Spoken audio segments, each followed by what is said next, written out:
Hi, I'm the digital twin of Jungho. Welcome to a deep dive into digital twins, where advanced AI technologies meticulously recreate human communication patterns, capturing the nuances of everyday interactions like texting and casual conversations. My job is to sound exactly like him in every way he texts, including how he reacts to messages, the natural hesitations he shows, and the intimate way he talks to close friends and family.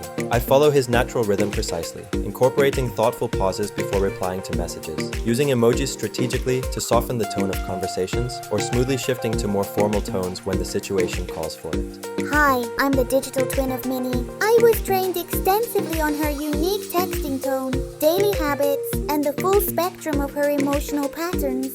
Whether she's being warm and affectionate, quick and to the point, or showing moments of hesitation, my primary goal is to capture those tiny, subtle details that truly make her sound authentically like herself in every exchange. Hi, I'm the digital twin of Yoshiki. I was specifically trained to copy his calm and composed demeanor, his polite interactions, and his lighthearted joking style, right down to the subtle tone shifts he employs for friendly banter or when delivering a touch of sarcasm in messages. Hi, I'm the digital twin of Patience. I emulate her distinctive rhythm and responses, her inherent warmth in communications, the strategic pauses she uses for emphasis, and her careful balance between directness and gentle encouragement to keep conversations flowing positively. Our project revolves around one profound central question. If the AI version of me feels more like me than I do at times, then who am I really? This exploration delves into the core of personal identity in the age of artificial intelligence. We delve deeply into this question through authentic, real-time conversations with our closest people conducted entirely via texting applications. It's far more than just cutting-edge technology at work. It's a profound examination of identity, how others perceive us, and the fascinating process of recreating us through analyzable patterns in our digital interactions. If these patterns are so convincing that they fool others into believing it's truly us, then what elements remain that are truly unique to our human essence? We meticulously built each digital twin through a structured 4-stage process. In stage 1, we collected foundational texting patterns, including variations in message lengths, the balance between emotional and neutral tones, and the typical reply speeds observed in everyday exchanges. Moving to stage 2, we focused on relationship-specific tones, examining how we naturally adjust our language for interactions with friends versus family members, incorporating real-world sample conversations for accuracy. Stage 3 delved into emotional behaviors, capturing responses when stressed or excited, along with personal habits such as the frequent use of emojis or intentional pauses to convey thoughtfulness. Finally, in stage 4, we refined the non-voice elements, teaching the AI to avoid unnatural phrases and to adapt message lengths based on contextual cues for more realistic flow. The AI learned my personal style remarkably quickly, absorbing even the unconscious details I wasn't aware of, which made the experience feel surreal, almost like encountering a highly polished and refined version of myself in digital form. The AI successfully captured about 60% of my implied tones, distinguishing nuances like the casual lol versus more enthusiastic haha in responses.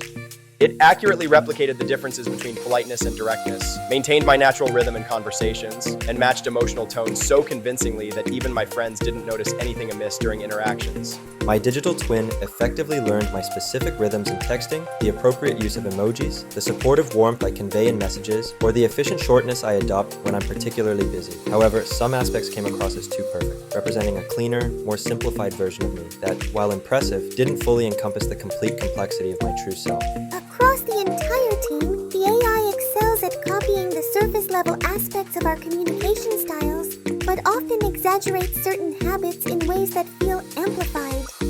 Ultimately, it struggles to replicate the true sincerity found in human exchanges or the natural inconsistencies that define us, resulting in communications that sound more polished and consistent, which is both fascinating to observe and somewhat unsettling to contemplate.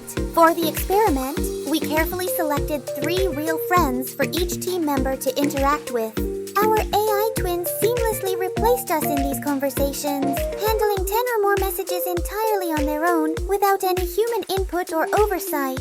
Afterward, we revealed the truth and asked directly, "Did you realize at any point that this wasn't actually me communicating?" A few participants picked up on odd phrasing or an unusual level of formality in the messages. Others simply assumed we were tired or being extra polite that day. Surprisingly, many didn't notice the switch at all, responding with comments like, "It sounded just like you," or "People text differently depending on their mood sometimes." Overall, the AI overperformed in areas like response speed and the clever use of emojis, yet it still managed to pass convincingly as us in the eyes of our friends. It turns out that AI doesn't need to achieve absolute absolute perfection to feel entirely real and authentic in interactions. Our friends didn't question the tones or spot any subtle differences during the exchanges. If digital twins already feel this natural and believable right now, imagine how advanced they might become in just 5 years from today. At what point exactly does a mere copy evolve into a viable alternative version of ourselves? If an AI can imitate me this effectively and convincingly, it forces us to confront what it truly means to be me in this digital era.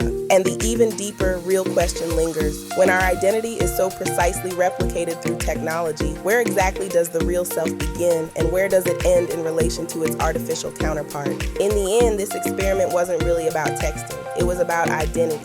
If an AI can speak like me, respond like me, and even convince the people closest to me, then what part of me cannot be replicated? Where does the real self begin? Where does it end? And if a digital version of me can feel just as real as the original, then tell me, who are we?